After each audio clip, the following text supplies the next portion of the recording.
Bapak Ibu sekalian orang tua akan berjalan selama 1 jam ke depan dari pukul 16 sampai pukul 17 sore hari ini dengan sesi pertama merupakan suatu selayang pandang atau pemaparan dari Dr. Juwita mengenai topik kita yang sangat menarik ini, diare yang sangat dekat dengan kita.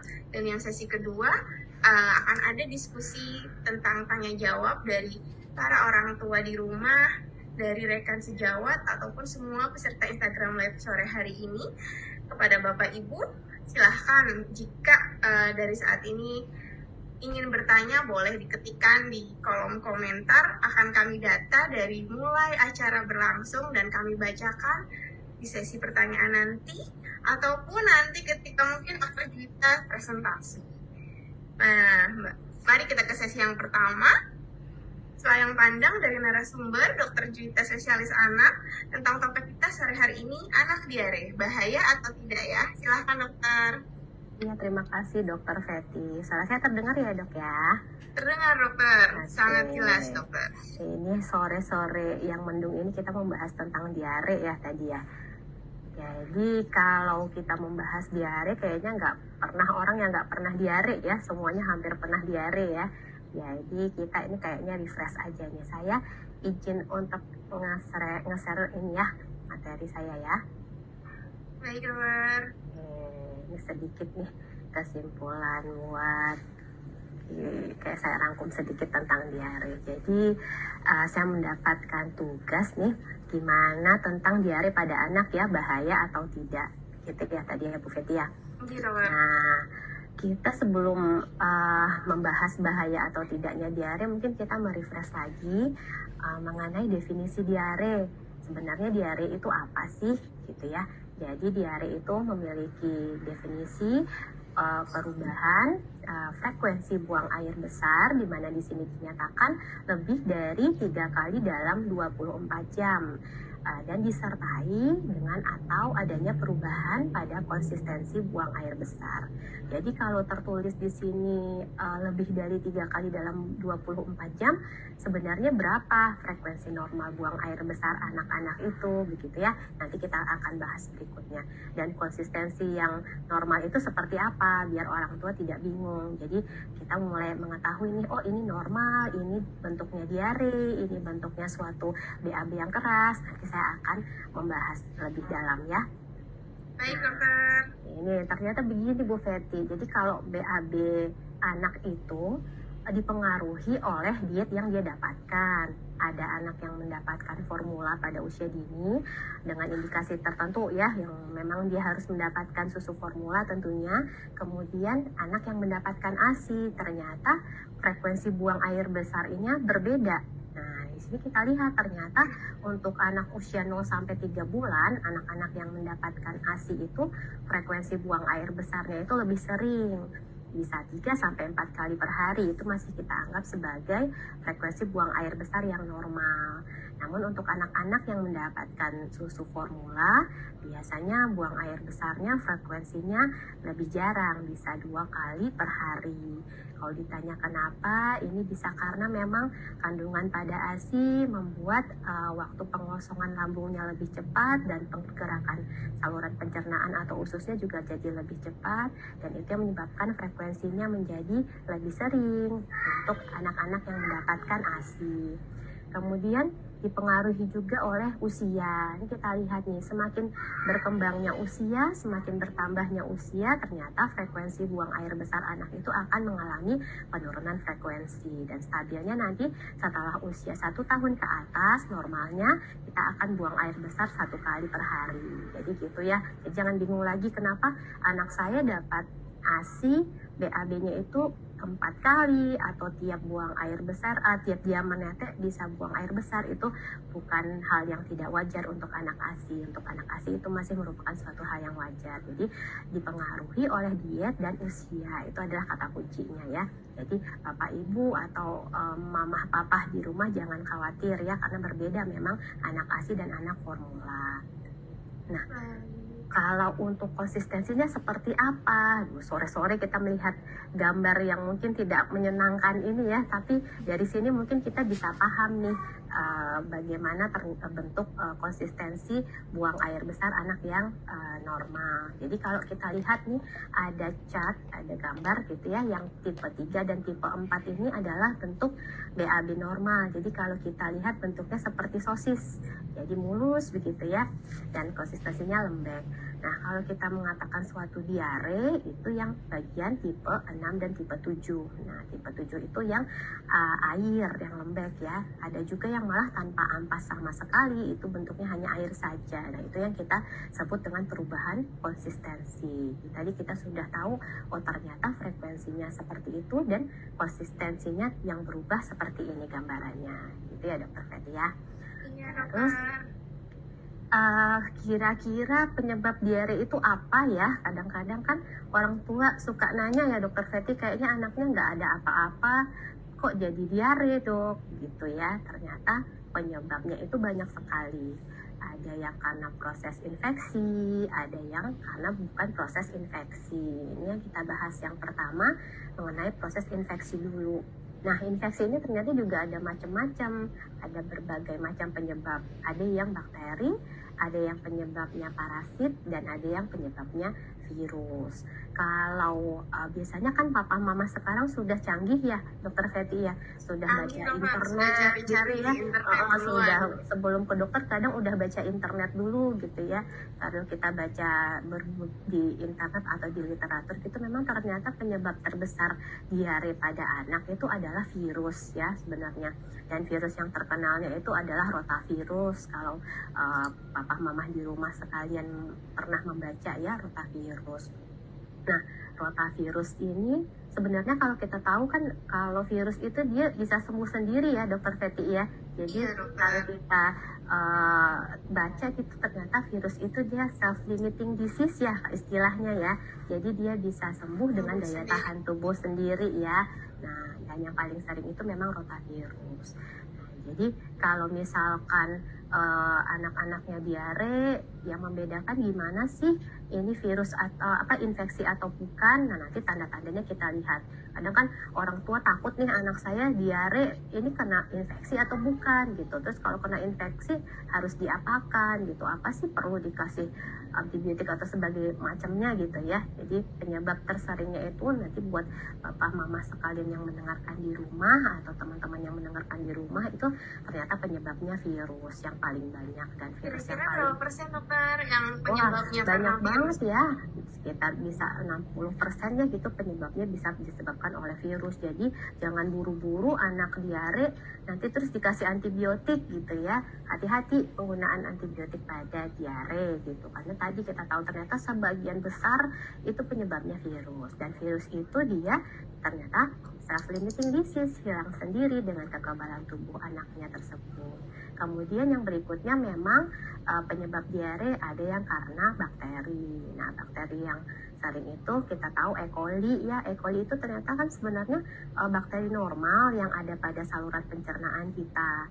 Tapi ternyata bakteri ini juga memiliki teman-teman yang kurang bagus, yang bisa merusak, atau pada saat daya tahan tubuh tidak bagus, bakteri ini jadi merusak si E. coli ini.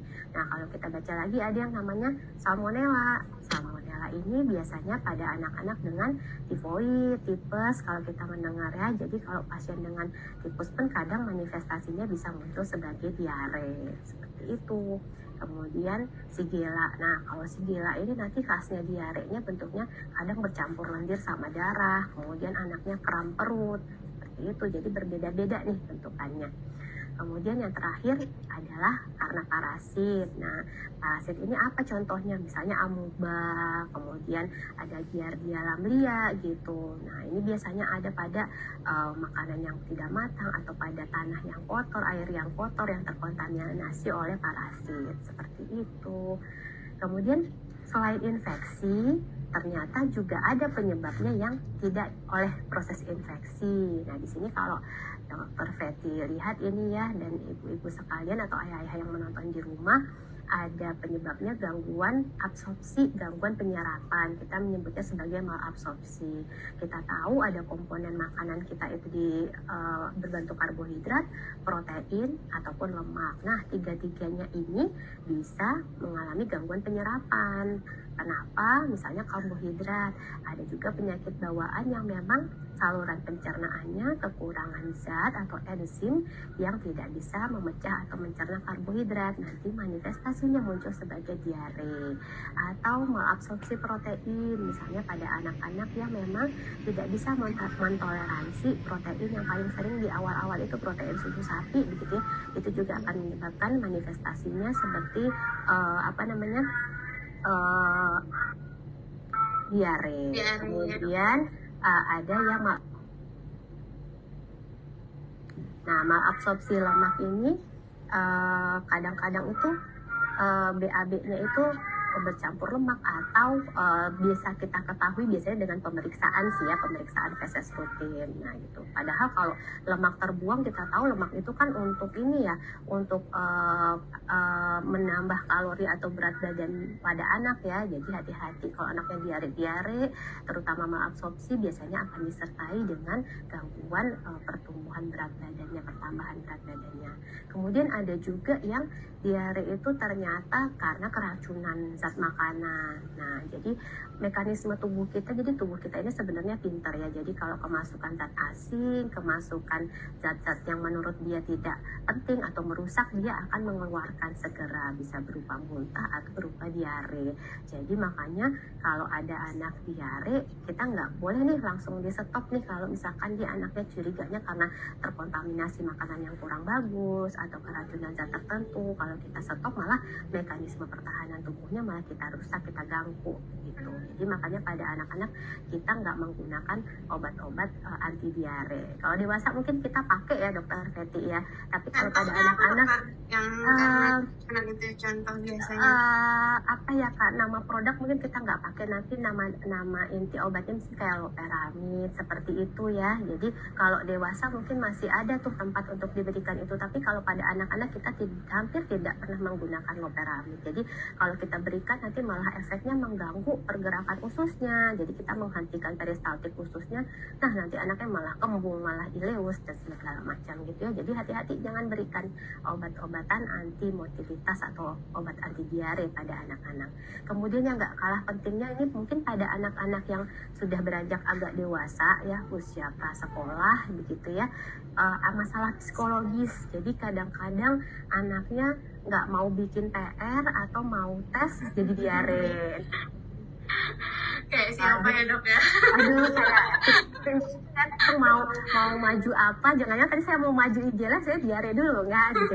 Jadi kayak gitu ya, jadi mau ujian begitu tiba-tiba anaknya jadi diare. Nah gitu, ada juga faktornya psikologis gitu, karena emosi itu berhubungan juga dengan persarafan pada saluran pencernaan. Jadi kalau kita dengar usus itu atau saluran cerna itu adalah otak kedua, ya itu benar gitu. Selain otak yang di atas, kita punya otak yang di perut gitu ya. Jadi psikologis itu menentukan kejadian diare juga. Terus selanjutnya, Dokter, ini tadi ada pertanyaan Dok. Udah langsung bertanya aja ini. Ada nih Dok, mau dijawab sekarang atau nanti ya Dok? Kita kumpulin dulu aja ya. Dikit kok. Nanti bisa kok, bisa waktunya. Ntar, tumpuk dulu Fetty, jangan buru-buru. Nanti ya. Terus kita lanjut dulu aja ya. Nanti tanda bahayanya. Nah, tadi kan intinya IG kita hari ini nih, bahaya nggak ya diare itu gitu ya. Jadi tanda bahayanya diare itu apa? Nah, pertama nih, misalnya pada anak yang diare terus menerus, jadi nggak bisa di stop sur gitu, lebih dari 20 kali per hari begitu. Kemudian ada muntah terus menerus sampai tidak ada yang bisa masuk ke dalam perut anaknya gitu, tidak ada kalori atau cairan yang bisa terserap atau masuk. Nah yang ditakutkan dari 2 hal ini sebenarnya adalah kondisi dehidrasi. Nah dehidrasi itu sebenarnya ada tingkatannya, mana yang bisa ditata laksana di rumah dan mana yang harus dibawa ke rumah sakit begitu. Nanti saya akan melihatkan lagi di slide berikutnya ciri-ciri dehidrasi dan bagaimana kita menindaklanjut dehidrasinya. Nah kemudian kalau misalkan ketemu anaknya diare ternyata mulai ngantuk, kemudian anaknya mulai tidur terus seperti itu. Nah sudah mulai mengalami gangguan kesadaran seperti ini, itu suatu hal yang bahaya untuk diare. Kemudian hati-hati kalau BAB-nya tersebut sudah bercampur dengan darah. Nah, kalau BAB sudah bercampur dengan darah, itu merupakan hal bahaya nih, bisa jadi karena suatu kegawatan ya pada saluran pencernaan, atau disertai dengan demam tinggi. Nah, jangan-jangan ini suatu infeksi yang harus kita atasi, cari tahu, atau demam ini bisa bagian dari dehidrasi juga, seperti itu. Kemudian, nah ini tadi saya bilang, gimana sih? Ini sih mungkin orang tua di rumah bisa melihat ya, banyak yang seperti ini di internet gitu ya. Nah, gimana nih cara memantaunya anak saya ini udah dehidrasi atau belum gitu ya. Tanda-tandanya kita mengelompokkan tanda dehidrasi itu jadi 3 dari protapnya ya. Yang pertama, tanpa tanda dehidrasi, kemudian dehidrasi tidak berat, dan berikutnya dehidrasi berat. Nah, tandanya apa saja? Kita awalnya tetap melihat dulu nih, bagaimana keadaan umum anaknya, kesadarannya. Jadi kalau anaknya masih aktif, anaknya masih riang, ceria, gembira begitu ya, itu kemungkinan mungkin aja anaknya belum ada tanda dehidrasi walaupun dia diare, seperti itu. Tapi kalau misalkan anaknya sudah mulai gelisah, anaknya jadi rewel, nah malah kayak orang kehausan, nah itu respon tubuhnya sebenarnya bilang kalau dia butuh cairan lebih. Nah, itu dia mungkin sudah dalam keadaan dehidrasi yang tidak berat. Nah, disinilah yang sebenarnya orang tua harus tahu. Jadi kalau misalkan punya anak diare, dia masih well, masih bagus, masih aktif, mungkin masih bisa menggunakan tata laksana cairan di rumah. Tapi kalau misalkan anaknya sudah mulai gelisah, rewel, atau kalau minum kayak lahap gitu ya, mungkin dia sudah dehidrasi. Nah, kalau pada dehidrasi tak berat pun mungkin masih bisa diawasi di rumah, tapi nanti kita lihat ada tata laksana lebih lanjutnya saya jelaskan. Nah, tapi kalau dia udah dikasih minum nggak mau, ternyata dia tidur terus, nah ini malah bahaya. Itu jangan anggap, kadang-kadang orang tua bilang anaknya anteng aja gitu ya Dokter Fetty ya, ini gimana anaknya diare, dia kok anteng gitu, nggak apa-apa ya, jangan seperti itu ya, malah bahaya ya kalau anaknya malah tidur terus, lesu gitu, malah nggak bisa dibangunkan, itu merupakan tanda kegawatan dari diare. Dan itu bagian mungkin dehidrasinya sudah berat, seperti itu. Kemudian kalau kita lihat lagi dari fisiknya, ini mungkin orang tuanya yang bisa lebih memastikannya, matanya jadi lebih cekung atau tidak. Manifestasi dehidrasi itu bisa dilihat dari matanya. Ini mungkin ada ras-ras tertentu memang yang matanya udah cekung begitu. Tapi kalau misalkan orang tuanya lebih aware, bilang, oh dokter ini anak saya dibandingkan kemarin ternyata ini matanya kok jadi tambah cekung kelihatannya. Nah, kita biasa tanya ke orang tua itu, jangan lupa matanya bagaimana, atau nangis tapi nggak ada air mata yang keluar. Nah begitu, itu bisa bagian dari mungkin anaknya sudah dehidrasi, seperti itu. Jadi jangan lupa ya, nanti mamahnya nih kalau misalkan anaknya kan diare, aduh kapan ya saya harus bawa ke dokter, jangan lupa lihat nih anaknya pas lagi nangis itu ada air matanya apa enggak. Jangan-jangan dia pas nangis itu udah nggak ada air mata yang keluar, tapi beda ya sama nangis pura-pura ya Bu Fetty ya. Jadi kan ada juga yang dia nangis nggak ada, itu bohongan gitu ya, beda. Ini kita konteksnya dia yang benar-benar nangis rewel tapi udah nggak ada air mata yang dikeluarkan, atau yang gampang lagi mukosa mulutnya, jadi selaput lendir di dalam mulutnya. Kan kita bisa raba ya, orang tuanya bisa raba, ini kok kering sekali dokter gitu, ini kok pas diraba udah nggak basah. Nah itu mungkin anaknya dehidrasi. Tapi kalau dia masih basah gitu ya, liurnya masih banyak, nah mungkin anaknya masih bagus saja gitu, status cairan di dalam tubuhnya masih bagus, tidak ada tanda dehidrasi. Nah tadi kalau misalkan untuk tanda minumnya, anak yang tidak ada tanda dehidrasi ya biasa aja, normal, tidak kehausan begitu ya. Tapi kalau anaknya sudah mulai dehidrasi, dia mungkin udah lahap minumnya nih, kadang terburu-buru, 1 gelas pengen dihabiskan langsung. Nah itu bisa bagian dari tanda dehidrasinya. Nah kalau yang udah warning nih, yang udah dehidrasi berat, itu anaknya malah nggak mau minum. Tadi mungkin karena dia sudah tidur terus begitu ya, udah ada gangguan kesadarannya sehingga dia malah nggak mau minum. Nah jadi ini hati-hati orang tua di rumah, kalau misalkan punya anak diare, anaknya malah tidur terus, nggak mau minum, nah ini suatu tanda kegawatan. Ini kan dibagi nih warnanya kayak lampu merah ya, jadi kalau yang kuning itu kita hati, Kalau yang kuning itu kita hati-hati, warning nih. Kalau yang merah itu udah gawat berarti. Nah, papa mama sekalian di rumah atau orang tua sekalian di rumah nih, hati-hati kalau punya anak diare. Yang merah ini nih lebih dilihat lagi. Jadi yang pertama tadi, kesadarannya gimana, tidur terus apa tidak, kemudian anaknya masih mau minum apa tidak. Kalau anaknya malas minum, tadi kita lihat di slide sebelumnya, jangan lupa ya, dehidrasi berat adalah indikasi untuk segera dibawa ke rumah sakit. Kemudian yang terakhir adalah turgor. Turgor itu apa sih gitu ya? Turgor itu kalau kita dijelaskannya misalkan bagaimana kembalinya kulit setelah kita cubit itu, dia elastisitasnya seperti apa. Kalau pada anak yang tanpa tanda dehidrasi, begitu kita cubit dinding perutnya atau kulitnya, itu akan kembali segera. Jadi dia normal lagi gitu. Tapi kalau pada anak yang dehidrasi, dia akan mengkerut kemudian kembalinya agak lambat. Nah, yang dehidrasi berat, dia lama kembalinya habis dicubit. Nah, tapi ini hati-hati nih turgor ini. Kadang pada anak-anak yang gendut ya, anak obesitas, berarti anaknya gendut apa gimana nih? Nah, normal ya. Jadi kalau anak obes kan sekarang perutnya melentung ya Bu ya, perutnya gendut gede gitu ya. Mau dehidrasi atau nggak dehidrasi, dicubit juga bakal kembali cepat. Nah, itu hati-hati ya. Jadi si turgor ini dipengaruhi oleh lemak di bawah jaringan kulitnya. Jadi makin banyak lemak di bawah jaringan kulitnya, kita tidak bisa menjadikan turgor ini sebagai patokan tanda dehidrasi. Nah, pada anak yang gizinya kurang bagus atau pada anak yang gizi buruk kan lemaknya lebih sedikit ya di bawah jaringan perutnya ya. Iya, Nah, dokter. yang langsing-langsing kayak Bu Feti gitu mungkin kalau dicubit kembalinya lama tapi nggak dehidrasi ya Bu ya. Nah gitu ya, hati-hati gitu. Jadi kalau anaknya memang gizinya kurang bagus atau anak gizi buruk, kita nggak bisa menjadikan turgor sebagai patokan. Tapi harus di kulit perut ya dokter ya? Ya nih ada nih, saya lihatkan berikutnya. Di mana sih nyubitnya turgor? Jangan-jangan nyubitnya di pipi gitu ya. Jangan-jangan nyubitnya di betis gitu ya. Orang tuh di mana sih nih dokter ngomong turgor gitu ya. Ternyata nyubitnya itu di sini. Nah, ini contohnya Bu Feti.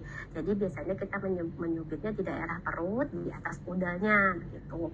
Di sana kita cubit, kemudian nggak dicubit keras juga ya, nanti anaknya malah nangis ya. Jadi kayak dicapit gitu ya kulitnya, kemudian kita lepaskan nih kembalinya seperti apa. Nah, kalau misalkan lambat tadi ya mungkin anak tersebut sudah dehidrasi. Kemudian tadi ya air matanya ada atau tidak. Nah, kalau pada anak-anak yang di bawah 18 bulan yang ubun-ubunnya masih terbuka, kadang kita bisa menilai tanda dehidrasi itu dari ubun-ubunnya ini, Dokter Feti. Nah, kalau anak dengan dehidrasi itu ubun-ubunnya biasanya lebih cekung ke dalam gitu ya. Jadi kita nyebutnya ubun-ubunnya cekung saat diraba. Jadi jangan ditekan sih, diraba, disamakan dengan bagian sekitarnya, dia lebih masuk ke dalam. Nah, mungkin orang tua ini bisa mulai memeriksa nih, kadang-kadang kalau anaknya diare, ubun-ubunnya jangan lupa dipegang begitu ya. Ini biasanya kita bisa periksa sebelum ubun-ubun menutup sempurna, biasanya sebelum usia 18 bulan. Nah, ini mata cekung yang tadi disampaikan ya, biasanya anaknya kalau sudah matanya cekung kadang sampai kayak hitam gitu ya Bu ya, sampai kayak mata panda ya kalau kita matanya cekung. Nah, seperti ini, anaknya lemas seperti itu. Nah, kemudian tadi tanda bahayanya saya bilang salah satunya kan BAB-nya berdarah ya Bu Feti ya, mengandung darah. Nah, ini bercampur darah ya dokter. Bercampur darah. Nah, kadang-kadang tuh sukanya begini Bu Feti, mama-mama sekarang kan udah pinter ya. Kalau anaknya perubahan BAB, warna BAB itu orang tua kan lebih aware ya sekarang ya. Kalau dulu alah biarin aja gitu, biasa aja gitu ya. Sekarang ternyata orang tua itu lebih pinter dan banyak bertanya. Nah, ini saya sedikit masukin di sini untuk warna BAB-nya. Jadi kalau misalkan putra-putrinya itu mendapatkan susu ASI saja, air susu ibu, biasanya buang air besarnya akan berwarna kekuningan seperti ini, yang yellow ini ya. Jadi ini adalah BAB normal untuk anak-anak dengan ASI. Biasanya kuning cerah gitu ya Bu Feti ya kalau anaknya mendapatkan ASI ya. Terus jadi ada pertanyaan juga tuh dok, apa yang ASI itu dok, yang gimana? Ada orang tua yang menanyakan tes normalnya pada anak ASI apa? Berarti ini sekaligus menjawab pertanyaan nih dok, warnanya kuning. Nih saya jelaskan nih, kalau anak ASI warnanya kuning seperti ini. Kadang kalau lihat biji cabai ya Bu Feti, pernah lihat biji cabai enggak? Nah, dokter. Putih-putih gitu ya, kadang-kadang nggak pernah masak, jangan-jangan sekolah terus nggak pernah masak, nggak tahu biji cabai. Nah, jadi biji cabai itu kan putih-putih gitu ya. Nah, biasanya itu kadang-kadang bentuknya kuning disertai dengan kayak putih-putih cabai-cabai, biji cabai gitu ya. Nah, itu normal aja kalau anak ASI seperti itu. Jadi warnanya kuning terang, itu khasnya untuk BAB pada anak-anak yang mendapatkan ASI. Nah, kadang, loh anak saya kok BAB-nya kecoklatan dok dan lebih padat. Nah, biasanya seperti itu bayi-bayi yang mendapatkan susu formula. Jadi kalau kita lihat yang bagian bawah nih, yang bilangnya brown atau orange. Jadi kalau misalkan orang tua tuh sebenarnya nggak bisa bohong nih sama dokternya gitu, mau tanya dapat ASI apa enggak, sebenarnya dari warna BAB-nya kita sudah bisa melihat nih dia dapat susu formula atau mendapatkan ASI gitu ya. Tapi ada juga yang ternyata BAB-nya warnanya hijau. Nah, hijau itu masih normal nggak? Ternyata hijau itu masih normal. Itu karena dia dipengaruhi oleh makanan. Misalnya bayinya mendapatkan makanan yang mengandung biasanya pada tumbuh-tumbuhan ya, pada sayuran, atau kadang susu formula kita sekarang itu kan sudah mengandung zat besi ya Bu Feti ya. Iya, Nah, dokter. jadi zat besi yang susu yang difortifikasi ya, kita menyebutnya susu formula sekarang sudah mengandung zat besi tersebut. Jika dia diolah di dalam saluran cerna kita akan ada oksidasi atau perubahan zat besi tersebut, sehingga nanti buang air besarnya akan sedikit berwarna hijau. Jadi orang tua sekalian nggak usah panik kalau anaknya mendapatkan susu formula tapi ternyata buang air besarnya berwarna kehijauan, itu normal saja. Atau anak-anak yang mendapatkan dia tinggi protein, makanan yang proteinnya tinggi, biasanya juga buang air besarnya akan kehijauan dan baunya biasanya ya Allah na'udzubillah gitu ya, kita bilangnya lebih amis gitu ya. Nah, yang bahaya itu adalah kalau ini kemerahan. Nah, kalau dia merah segar bercampur pada buang air besarnya tersebut, kita bisa curiga ada suatu infeksi kah, atau kadang-kadang tapi alergi susu sapi itu manifestasinya juga bisa muncul berdarah loh dokter Feti. Jadi tidak jarang anak-anak yang alergi susu sapi iya bisa muncul manifestasinya diarenya bercampur darah. Nah, itu udah masuk kategori yang diare yang alergi susu sapi yang berat. Nah, bedanya sama infeksi apa? Biasanya kalau diare yang bercampur lendir darah itu biasanya disebabkan bisa karena amoebiasis, giardiasis tadi ya yang parasit, atau karena Shigella biasanya. Nah, khasnya itu biasanya disertai dengan nyeri perut, jadi anaknya kram, kesakitan, atau disertai dengan demam tinggi. Nah, itu ada tanda-tanda infeksinya. Tapi kalau pada anak-anak yang alergi susu sapi, biasanya diare bercampur darahnya ini anaknya tanpa disertai demam biasanya dokter Feti gitu ya. Jadi kalau kita menemukan yang red ya, sekali lagi mungkin warna merah ini diciptakan untuk kehati-hatian gitu ya. Jadi kalau kita menemukan warna kemerahan atau bercampur darah pada buang air besar anak, itu merupakan suatu kewaspadaan atau suatu tanda bahaya pada pasien anak-anak dengan diare. Nah, kemudian kalau yang udah hitam, nah hitam ini juga bisa merupakan suatu perdarahan juga, tanda bahaya juga. Nah, kadang-kadang perdarahan yang terjadi pada saluran pencernaan atas, terutama yang di atas lambung, jika dia nanti turun melewati lambung, dia akan berubah warna oleh asam lambung menjadi berwarna kehitaman, sehingga nanti BAB-nya berwarnanya hitam. Nah, itu hati-hati kalau berwarnanya hitam atau berwarna merah segar. Nah, kalau berwarna putih, nah ini biasanya ada gangguan nih pada saluran empedunya, karena normalnya BAB kita itu bisa berwarna kuning karena ada empedu yang dikeluarkan. Tapi kalau ada sumbatan empedu pada saluran empedunya, BAB-nya tidak akan terwarnai menjadi kuning seperti itu ya. Jadi mungkin ini banyak seperti ini kita bisa mencari di internet ya, mungkin orang tua sekarang udah pintar. Nah, tapi penjelasannya seperti itu. Jadi kalau hijau sama kecoklatan itu jangan khawatir, penjelasannya seperti itu tadi. Dokter, tapi pada bayi-bayi baru lahir itu juga kadang masih hitam loh kan? Oh iya, jadi kalau bayi-bayi baru lahir itu ada yang namanya mekonium dokter Feti. Jadi bayi baru lahir itu buang air besarnya memang berwarna hitam kehijauan ya. Kita menyebutnya itu mekonium. Itu biasanya akan keluar 1-2 hari begitu ya. Nanti akan berubah transisi setelah dia mendapatkan susu, gitu ya, mendapatkan ASI ibunya, nanti dia akan berubah menjadi warna kekuningan. Jadi nggak apa-apa. Jadi kalau malah keluar 2 24 jam pertama warna kehitaman atau kehijauan seperti itu malah bagus. Jadi mama papanya nggak usah panik, untuk bayi baru lahir itu memang seperti itu gitu. Dokter, tapi tadi yang bahaya juga kalau yang hitam tadi itu ada pertanyaan dok, kalau misalnya hitam tapi kayaknya kayak kambing itu normal nggak usia 3 tahun, hitamnya mencret kayak lembek atau gimana yang dibilang bahaya ya dok ya? Ya, yang bahaya itu, jadi kalau kadang-kadang orang tua itu sulit membedakan yang benar-benar hitam sama coklat tua gitu ya dokter Fetty ya. Jadi gimana sih yang dikatakan hitam di sini? Hitam itu benar-benar yang warna hitam, nggak coklat tua, dan biasanya dia bentukannya seperti petis ya, jadi lembek. Tapi kalau orang tuanya bilang BAB-nya warnanya seperti hitam tapi merengkel-merengkel, hati-hati itu konstipasi. Nah, kita mungkin bahasnya kapan lagi gitu ya konstipasi itu seperti apa ya, tapi kurang lebih seperti itu. Kalau misalkan logikanya kalau protein disimpan lama, dia akan mengalami perubahan warna juga menjadi coklat lebih tua. Nah, kalau yang hitam tanda perdarahan ini biasanya dia memang darah yang teroksidasi begitu ya, nanti warnanya seperti petis. Jadi konsistensinya seperti petis khas gitu.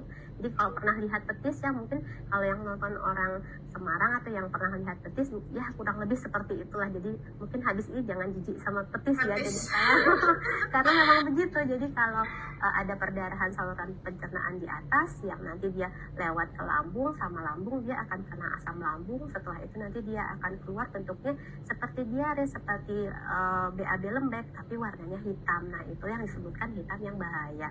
Tapi kalau dia warnanya mungkin tidak hitam tapi coklat lebih tua, gelap gitu ya, dark coklat, nah itu kalau dia merengkel-merengkel, hati-hati, itu jangan-jangan anaknya konstipasi begitu. Nah, nanti kalau mau kita bahas tuntas lagi konstipasi ini juga menarik, nanti kita bikin next lagi series ya dok ya, next series ya. dokter Juwita siap dok. Siap.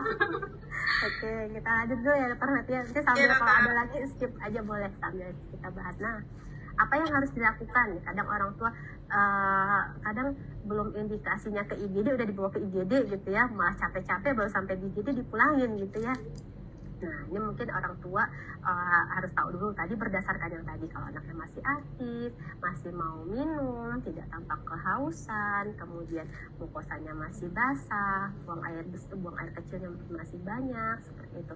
Ya mungkin masih bisa diberikan tata laksana cairan atau rehidrasi di rumah. Nah, ini yang harus dilakukan. Yang pertama, mungkin diberikan ASI kalau dia masih dapat ASI, jadi ASInya lebih sering diberikan. Kemudian ada yang namanya Oralit. Nah, ini sebagai pendahuluan aja, nanti saya akan menunjukkan yang namanya pilar diare. Nah, kemudian diberikan diberikan makanan. Kadang orang tua, dokter saya nggak punya Oralit gitu, saya nggak tahu mau beri Oralit di mana. Nah, yang untuk tanpa tanda dehidrasi mungkin bisa diberikan cairan pengganti yang ada di rumah yang paling sederhana, misalnya ada kuah sup begitu ya, ada kuah sayur, itu air minum biasa, itu bisa diberikan untuk anak-anak yang tanpa tanda dehidrasi. Tapi kalau memang anaknya dehidrasi, kita harus memberikan yang ada kandungan elektrolit dan gulanya, kita menyebutnya sebagai Oralit. Kemudian kalau ada tanda bahaya ya berarti harus dibawa segera ke fasilitas kesehatan. Nah, ini yang tadi saya bilang namanya pilar diare, 5 pilar diare. Yang namanya pilar berarti dia kan harus menyangga ya Bu Fetty ya. Dan kalau misalkan dia tidak berdiri kokoh, salah satunya tumbang, berarti kan akan tidak terlaksana dengan baik ya tata laksananya. Makanya disebut sebagai 5 pilar diare, karena kelimanya ini memiliki peranan yang sama pentingnya. Kalau kita lihat yang pertama itu ada yang namanya rehidrasi. Nah, rehidrasinya seperti apa begitu. Ini saya lihatkan nih. Tadi kalau di rumah misalnya kita bisa dengan memberikan Oralit. Nah, Oralit kadang-kadang tuh ada yang lupa juga ya dokter Fetty ya. Jangan-jangan dokter Fetty juga nggak tahu cara ngelarutin Oralit nih, karena jarang melarutkan Oralit gitu ya.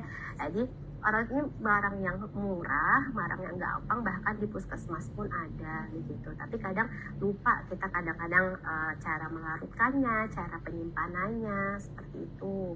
Nah, ini saya mungkin mengingatkan lagi nih. Nah, ini cara persediaannya. Buat ayah ibu di rumah kalau menonton, ini cara membuat oralit. Ya, tadi ya 1 saset ya kita lihat ya namanya oralit 200. Jadi dia nanti akan dilarutkan dengan air 200 cc, 200 ml.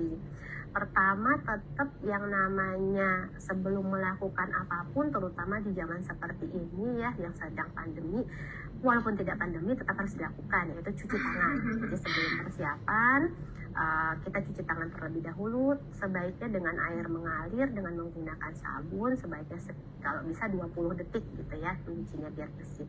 Kemudian gunakanlah air yang matang. Nah, air yang matangnya air biasa aja, nggak perlu air mendidih gitu ya. Maksudnya airnya sudah mendidih kemudian didinginkan. Itu digunakan sekitar 200 cc. Kalau belum pernah melihat gelas belimbing, nah ini kadang-kadang suka ngomong gelas belimbing. Ini gelas belimbingnya ini seperti gambarnya ini ya, di bawah itu kayak bintang kakinya.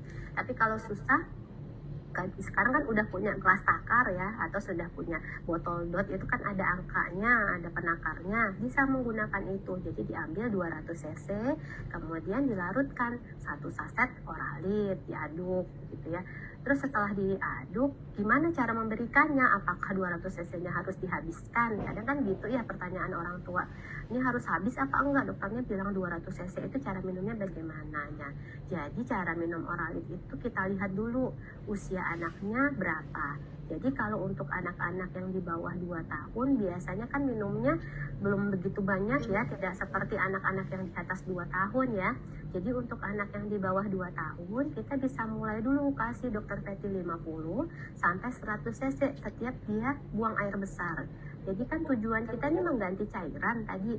Jadi setiap buang air besar kita masukkan tadi sekitar 50 sampai 100 cc. Caranya gimana? Kan nggak mungkin ya anak diare disuruh ngelek gitu ya langsung 50 cc ya. Jadi gampangnya itu bisa disendokkan. Jadi kalau dia muntah apa yang harus dilakukan dokter? Berhenti dulu 5 sampai 10 menit, anaknya ditenangkan dulu. Jadi jangan digelonggong. Kasihan anaknya ya. Jadi biarkan dia tenang dulu 5 sampai 10 menit, kemudian coba disuapin lagi perlahan-lahan. Seperti itu cara pemberian oralit. Jadi ingat, setiap kali dia buang air besar diberikan 50 sampai 100 cc. Kemudian bagaimana dengan kadang-kadang orang tuanya nanya, "Dok, ini anaknya oralit doang minumnya begitu, bagaimana dengan pemberian susunya?" Begitu ya, susunya tetap diberikan. Jadi oralitnya ini sebagai pengganti buang air besar yang keluar. Tapi setelah dia tidak BAB begitu, dia tetap minum dan makan seperti biasa, tetap diselingi makan dan minumnya. Jadi oralitnya kalau dia BAB masukkan tadi sesuai dengan takaran yang kita jelaskan. Terus gimana tuh habis? Kalau nggak habis disimpan apa enggak? Kan kadang-kadang ibu-ibu itu irit ya, sukanya irit kan ya Dokter Peti ya, eman-eman gitu, "Dok, dia baru minum setengah gelas, saya apain oralitnya?" gitu ya. Jadi oralit ini tidak boleh disimpan lama begitu. Setelah dia dilarutkan, kita kemudian tidak boleh menyimpan dia lebih dari 24 jam. Dia harus dibuang. Mau itu di kulkas, di luar kulkas, dia dibuang dalam 24 jam. Setelah 24 jam tidak boleh dipakai lagi. Seperti itu yang oralit. Kemudian tadi kita masuk yang ke pilar yang berikutnya. Tadi ada pilar yang kedua adalah zinc ya Dokter Peti ya. Jadi pilar yang kedua itu, ini ada pertanyaan dokter yang oralit dok. Boleh, gimana nih mumpung pas di bagian Pas oralit. di oralit nih dok. Dokter, oralit ini kan enggak enak, tidak boleh kan berarti ditambahkan dengan rasa-rasa yang lain, misalnya gula mau atau dikasih mungkin sirup rasa, gitu ya. ini atau sirup gitu Jadi dokter. kalau saya balikan lagi ke slide ini, nah ini kan ada komposisi ya. Nah, ada gulanya sudah ada, udah ada natrium terhitung, ada macam-macam nih zat-zat kandungan di dalamnya. Dan ini tuh sudah ada osmolaritasnya ya Bu Feti ya, yang sudah tertakar. Kalau kita memberikan tambahan gula lagi, nah hati-hati nih, gula itu kadang-kadang tadi saya bilang penyebab diare itu memang kadang ada yang komponen gulanya. Anak yang tidak bisa menerima gula dalam jumlah besar itu juga bisa membuat diare. Jadi sebaiknya tidak memberikan tambahan apapun kepada oralit. Jadi kadang orang tua, boleh nggak dok oralitnya dicampur susu gitu ya pertanyaannya, karena dia nggak mau, rasanya oralit itu aneh gitu ya. Sebaiknya tidak ya, tidak diberikan tambahan yang lain ketika memberikan Oralit karena pelarutnya adalah air. Tadi itu dibaca tuh air matang, tulisan cara pembuatannya, terus cara memberikannya tadi kalau muntah. Jadi itu sebenarnya mungkin kita ayah ibu orang tua kalau punya obat dibaca, kadang-kadang kita nggak baca ya, di belakangnya itu ada cara pembuatan, cara penyimpanan, tanda kadaluarsa atau sebagainya. Jadi sekarang kita mulai mulai lebih perhatian gitu dengan obat gitu ya. Jadi dibaca di belakangnya kandungannya apa, cara pembuatannya seperti apa, dan bagaimana cara meminumkannya, itu sudah ada sebenarnya informasinya. Jadi nggak boleh ya kalau bapak ibu atau orang tua sekalian, anak saya nggak mau terus saya tambahin sirup di situ gitu, tidak diberikan sirup lagi karena dia nanti akan merubah komposisi di dalamnya. Ya dokter. Oke ya untuk yang oralit ya. Oke dokter. Terus, ada pertanyaan lagi dokter, nanti saja gitu. Langsung nggak apa-apa, langsung aja nih, bebas aja nih, gimana pertanyaannya. Ini dari Ibu Olive dokter, Olive Indri. Oralit ini kan karena nggak enak, boleh tidak diganti air kelapa? Apakah kandungan air gula elektrolitnya sama dengan oralit? Terus yang kedua ada lagi dok, pertanyaan. Aduh banyak banget yang nanya dokter Feti, saya jadi grogi. Gimana boleh nggak diganti dengan minuman botolan yang sudah tersedia di apotik? Yang pertama. Yang kedua ada lagi yang minuman kayak elektrolit yang dijual di toko-toko itu dokter, yang dingin yang enak rasanya itu boleh nggak diberikan pada anak gitu ya, obat minuman tit gitu ya. Jadi seringnya itu memang kalau kita lihat pasien kalau diare tuh udah menyediakan minuman tit gitu ya di sampingnya gitu ya.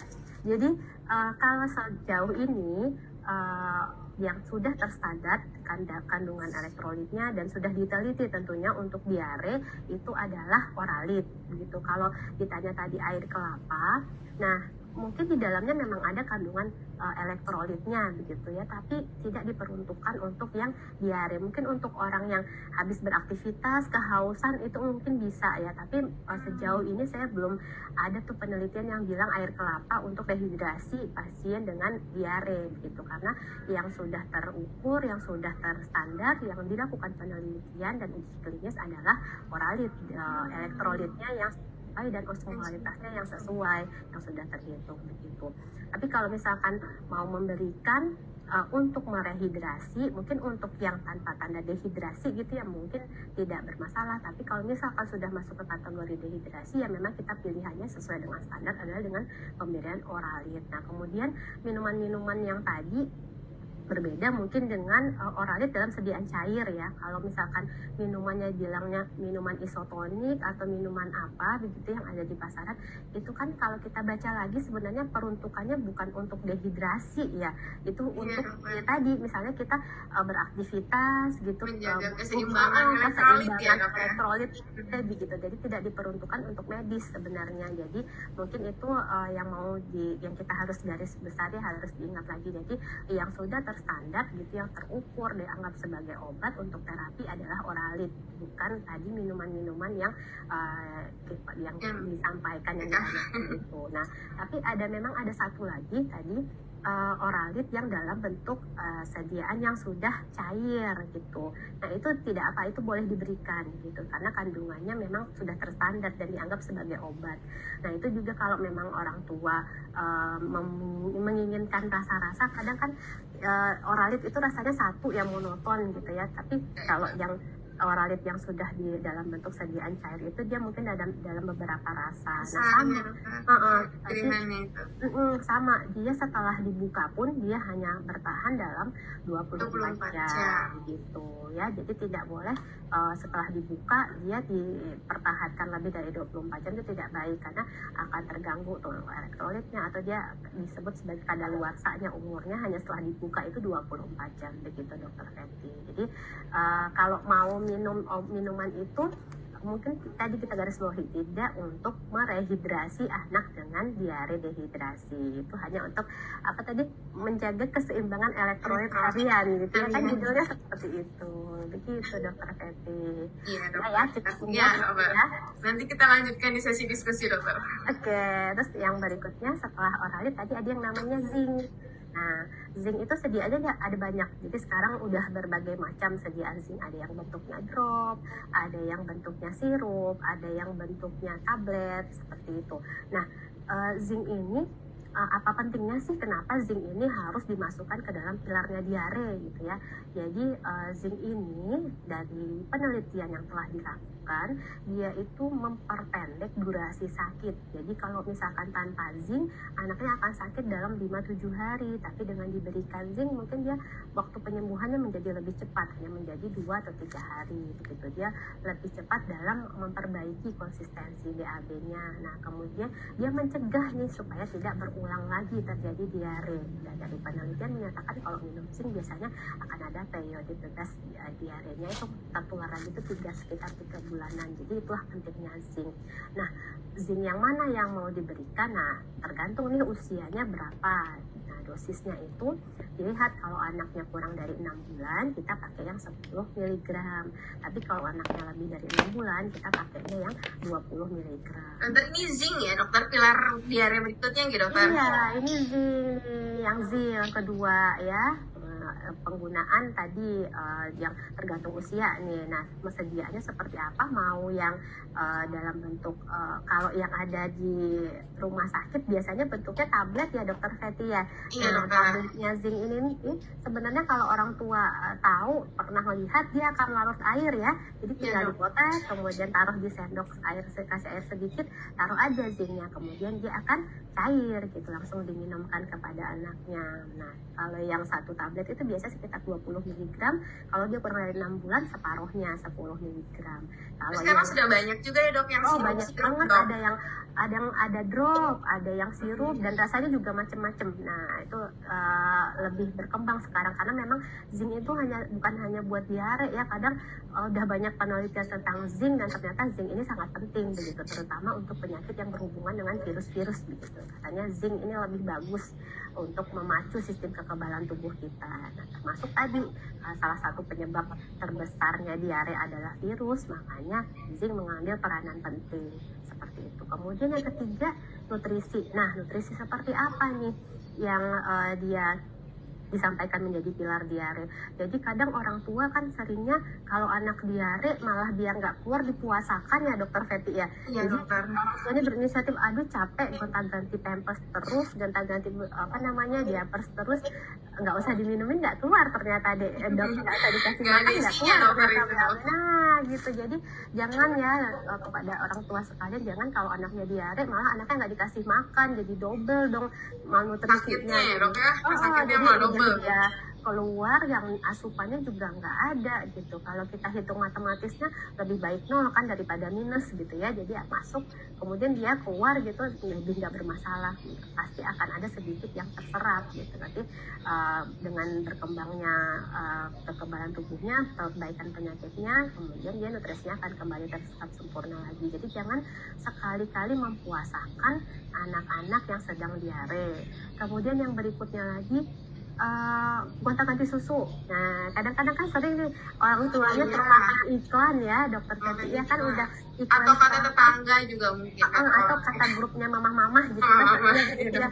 Ya, anak-anak aku habis diare dikasih susu ini sembuh begitu. Nah, karena tidak semua diare itu disebabkan oleh kelainan pada susunya gitu ya. Jadi kecuali memang pada kondisi tertentu, misalnya kalau pada anak-anak yang intoleransi laktosa, yang dia memang tidak cocok dengan komponen laktosa pada susunya gitu. Jadi memang ada alternatif susu yang komponen laktosanya sudah dihilangkan atau dikurangin, atau memang tadi alergi protein susu sapi. Nah, taunya dari mana ya, nanti mungkin ada bab pembahasan alergi sendiri ya tentang alergi susu sapi ya, tapi mungkin gampangnya lihat nih ada faktor resiko nggak orang tuanya, misalkan ayah ibunya dengan faktor resiko alergi atau tidak, seperti itu. Kalau misalkan memang ada, kita bisa pertimbangkan penyebabnya adalah karena pemberian susu sapi. Tapi kan biasanya nggak mungkin ya anaknya sudah minum susu sapi selama 1 tahun atau 2 tahun terus sekarang jadi mental terus langsung ganti susunya, tidak. Biasanya kan memang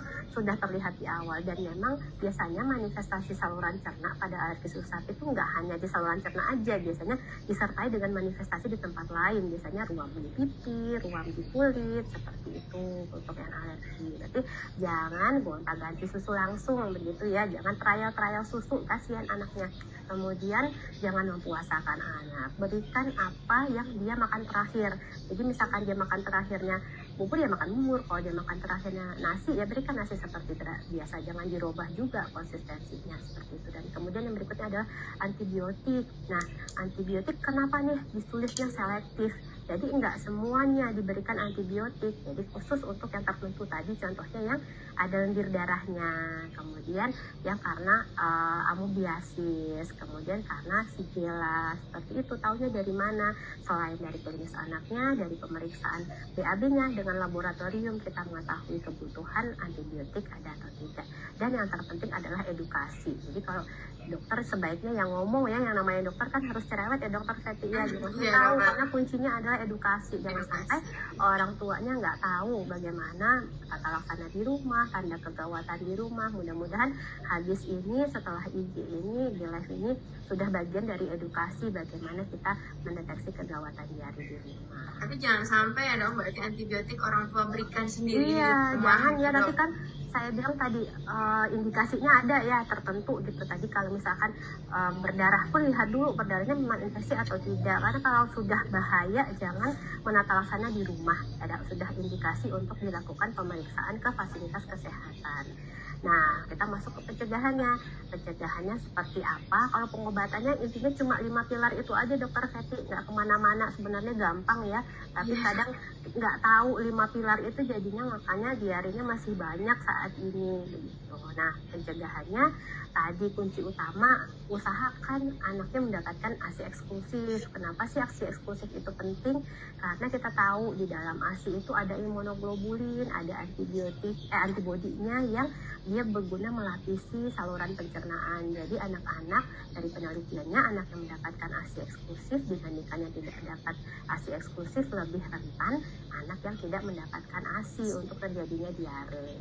Itu udah gratis ya, banyak efek bermanfaatnya. Jadi jangan sia-siakan bagi ibu-ibu yang punya ASI, jangan disia-siakan kesempatan emas untuk mengasihi gitu. Kemudian penggunaan air bersih. Nah, air bersih, air mendidih terutama ya, dan kadang-kadang kalau penggunaan susu formula pun, nah cara membuat susunya, berapa derajat airnya, ini kadang-kadang orang tua suka salah juga ya dokter Feti ya. Kadang pengen anaknya cepat gendut gitu, takarannya cuma 2 dikasih 3 ya dokter Feti. Nah, itu juga kadang-kadang bisa bikin diare. Masuk tadi yang ke problem pembuatan makanannya, penyebab diarenya. Jadi tidak sesuai cara pengenceran, itu juga menyebabkan anaknya diare. Jadi kalau biar mencegah ya gunakan air yang bersih, kemudian larutkanlah atau buatlah sesuai dengan takaran jika membuat susu. Kemudian mencuci tangan, terutama di saat seperti ini, cuci tangan itu sangat penting. Jadi tangan kita ini adalah sumber penularan yang paling cepat. Ini tangan ini habis pegang-pegang dari mana. Jadi yang disarankan, kalau sekarang kan sarannya semprot pakai hand sanitizer gitu ya, tapi tetap yang dianjurkan saat kita mau membuat makanan, menyajikan makanan, kontak dengan anak, cuci tangan menggunakan sabun dengan air yang mengalir begitu. Kemudian tadi yang berikutnya adalah karena salah satu pilarnya memberikan makan sesuai dengan ada pemberian nutrisi ya. Jadi kuncinya di sini bagaimana mencegah diare, berikanlah makan sesuai usia. Jadi jangan kadang-kadang ibu-ibu sekarang kan canggih-canggih ya dokter Feti ya, sudah mempunyai panduan pembuatan diet gitu ya, dibuat diari harian. Nah, itu kadang-kadang lebih memilah-milah lagi mana yang mau diberikan makan kepada bayinya. Jadi kadang pengen diet menu 4 bintang begitu ya, jadi dicampur-campur semua gitu ya, sampai bingung anaknya ini makan apa rasanya. Makanya orang tuanya pun kalau ditawari kadang nggak mau itu makanan campuran itu ya. Nah, jadi berikan makanan sesuai usia, baik komponen di dalamnya maupun konsistensinya, teksturnya. Jadi kalau misalkan pada awal dibuat lebih lembek dulu, kemudian saat dewasa agak bertambah usianya lebih padat konsistensinya. Dan kadang di daerah kadang kita masih sering mendengar anak usia 1 bulan udah diberi makan gitu, karena pikirnya asinya tidak cukup. Nah, ini hati-hati sekali. Jadi makanya dikatakan di sini kenapa di negara kita masih banyak diare, kadang-kadang perilaku seperti itu. Jadi merasa asinya nggak cukup, kadang eyangnya gitu ya didulang gitu ya, pada anak baru umur sebulan. Nah, itu hati-hati. Fethi ya dalam pemberian makan. Jadi kalau sesuai dengan peraturannya, sesuai dengan anjurannya diberikan adalah usia 6 bulan ya Dokter Fethi ya, mulai MPASI sesuai dengan kematangan saluran pencernaan. Karena di bawah kurang dari 6 bulan itu takutnya saluran pencernanya belum siap untuk diberikan makanan padat. Iya. Dan berikutnya adalah imunisasi. Sekarang udah banyak tuh imunisasi yang buat mencegah diare. Karena kita tahu tadi sebagian besar 60-80% kejadian diare itu kan karena rotavirus tadi ya. Nah, ternyata sudah ada imunisasinya. Tapi perlu diingat lagi orang tua sekalian, nanti dokternya ngomong katanya habis diimunisasi pasti nggak diare, bohong gitu ya. Jadi ternyata imunisasi ini, yang namanya imunisasi kan bukan membuat kejadiannya nol, tapi salah satu efeknya adalah jika dia terkena sakit tidak seberat anak yang tidak mendapatkan imunisasi. Mungkin anak yang tidak diimunisasi diare sampai dehidrasi berat, anak yang diimunisasi mungkin tanpa tanda dehidrasi. Iya. Jadi bukan berarti mencegah benar-benar. Jadi bukan benar-benar bikin nol. Kalau imunisasi aja kadang dokter dokter bohong gitu, habis imunisasi anak saya masih diare gitu ya. Iya dok. Itu atau memperpanjang jaraknya, dia masih bisa tapi mungkin enggak sesering anak yang nggak dapat imunisasi. Mungkin seperti itu. Nanti imunisasinya pun ada berbagai macam strain, berbagai macam merek, itu monggo orang tua pilihannya seperti apa begitu ya Dokter Fethi. Kira-kira itu mungkin penjelasan dari saya tentang diare. Semoga memberi masukan, memberi tambahan ilmu buat kita nih. Kayaknya kalau ada yang mau tanya-tanya boleh, masih ada waktu kayaknya ya. Oke dokter, ini berarti selayang pandangnya sudah nih dokter. Saat ini kita melanjutkan. Ini kayaknya nggak selayang panjang kayaknya panjang. Sudah menghabiskan 50 menit sendiri dokter untuk selayang panjang. Nanti ini kayaknya IG-nya kan membuka pertanyaan gitu ya, kalau bisa saya jawab nanti saya jawab, kalau nggak cukup waktunya gimana Dokter Fethi? Ada yang bertanya silahkan. Iya dokter, ada pertanyaan dokter dari Ibu Olive tadi. Ibu Olive memberikan beberapa pertanyaan, ada 3 pertanyaan. Oralnya tadi sudah dijawab dokter. Yang kedua, diare berlendir tanpa darah secara langsung tampak mata, itu apakah bukan tanda bahaya? Terus termasuknya diare rotavirus atau tidak, dan perlu antibiotik atau tidak dokter? Terus yang kedua, diare yang ampasnya hijau itu sebabnya kenapa ya? Ada juga dok itu yang tentang dengan ampas yang warna itu. Ada lagi kalau dia mendapatkan vitamin tambah darah, BAB-nya hitam, bahaya atau tidak tuh dok? Oke, wah banyak banget ya pertanyaan sampai lupa. Banyak, yang pertama dulu tadi, kayaknya tadi yang pertama apa Bu Fethi? Yang diare berlendir tanpa darah tapi ya? tampak mata. Oke. Jadi kalau misalkan diarenya berlendir tanpa kasat mata ya, ada bahaya atau tidak? Jadi kalau hanya lendir saja itu juga berbahaya ya. Sebenarnya saya bilang diare, lendir, dan darah itu merupakan tanda bahaya. Karena biasanya kalau kita lihat lendir itu, kalau kita lakukan pemeriksaan secara mikroskopis, itu adalah sel darah putih ya, terdeteksi dari hasil pemeriksaan labnya. Nah, sel darah putih yang meningkat pada buang air besar bisa jadi manifestasi dari inflamasi. Jadi inflamasi dan infeksi mungkin berbeda ya. Jadi kalau infeksi, inflamasinya memang disebabkan oleh tadi bakteri, parasit, dan sebagainya. Tapi ada juga yang inflamasi yang bukan karena infeksi. Nah, kalau kita pernah mendengar yang namanya kolitis, nah itu kadang manifestasinya diarenya bercampur dengan lendir. Bagaimana tempat untuk pemberian antibiotik? Nanti mungkin pertanyaannya seperti itu. Jadi untuk pemberian antibiotik sekali lagi, kalau misalkan memang kita di fasilitas yang masih memungkinkan untuk dilakukan pemeriksaan tinja, sebaiknya dilakukan pemeriksaan tinja. Jadi kita hati-hati benar memberikan antibiotik. Kalau misalkan memang didapatkan sel leukosit pada pemeriksaan fesesnya disertai dengan bakteri yang tinggi atau ditemukan kista amuba, nah itu kita bisa memberikan antibiotik. Seperti itu Dokter Fethi. Jadi kalau ketemu lendir aja jangan didiamkan di rumah ya, mungkin sebaiknya dilakukan pemeriksaan lebih lanjut, terutama pemeriksaan mikrobiologis untuk BAB-nya. Kemudian tadi yang berikutnya pertanyaan, kalau anaknya mendapatkan suplementasi itu BAB-nya berwarna hitam itu seperti apa? Nah, jadi kadang kita kalau mendapatkan zat besi itu kadang BAB kita hitam ya. Nah, Iya, BAB dokter. hitam itu karena tadi proses oksidasi dari Fe-nya, dari zat besinya. Nah, itu sama dengan di darah kita kan juga ada komponen Fe ya, itu juga yang mewarnai hitam pada BAB. Nah, bagaimana cara membedakannya? Makanya itu kuncinya di anamnesis. Begitu kita menemukan anaknya dengan BAB hitam, kita tanyakan ke orang tua, kira-kira dia mendapatkan suplementasi apa saja, makanan apa saja terakhir yang dia makan. Nah, itu yang mempengaruhi warna BAB-nya. Kemudian kalau memang mau pasti itu perdarahan atau tidak, tadi sekali lagi dilakukan pemeriksaan yang lebih objektif dengan pemeriksaan laboratorium dari fesesnya. Akan terdeteksi nanti kalau misalkan dia darah, itu akan didapatkan sel eritrosit dari fesesnya yang meningkat, atau memang ada pemeriksaan darah samar yang bisa positif dari pemeriksaan laboratorium buang air besarnya. Begitu Dokter Betty. Dokter, terima kasih dokter. Sangat sepertinya ini pertanyaan-pertanyaan yang ada tidak akan bisa terjawab semuanya nih dokter. Iya, karena kalau membahas masalah diare itu tidak ada ujungnya ya, dari zaman dahulu sampai sekarang masih ada aja ya diare itu. Nah, mungkin kita sama-sama belajar, orang tua nanti, karena kita belajarnya kan dari orang tua ya, nanti mungkin kalau belum bisa terjawab bisa deh nanti lewat IG-nya, sekalian kita promosi IG-nya FK Undip juga ya. Oh iya dokter, ya, ilmu kesehatan boleh anak ya dokter ya. punyanya ilmu kesehatan anak, nanti mungkin bisa di DM di situ, nanti kita jawab-jawab begitu ya Dokter Fetty. Atau ada kesempatan lain gitu ya, kita bisa atau kita bikin seminar awam gitu nanti Fetty ya. Corona dokter. Masih pandemi dok. Iya online Online nih dok. gitu, ya. Seminar awal mungkin akan lebih banyak, soalnya ini pertanyaan juga masih sangat banyak dokter. Ya, Ya, terima masih kasih itu atas perhatiannya yang ikut IG live hari ini. Mudah-mudahan apa yang saya sampaikan ada manfaatnya. Kalau ada belibet atau kesalahan ya mohon maaf ya, namanya juga manusia ya Dokter Fetty ya. Iya dokter, sama-sama dokter.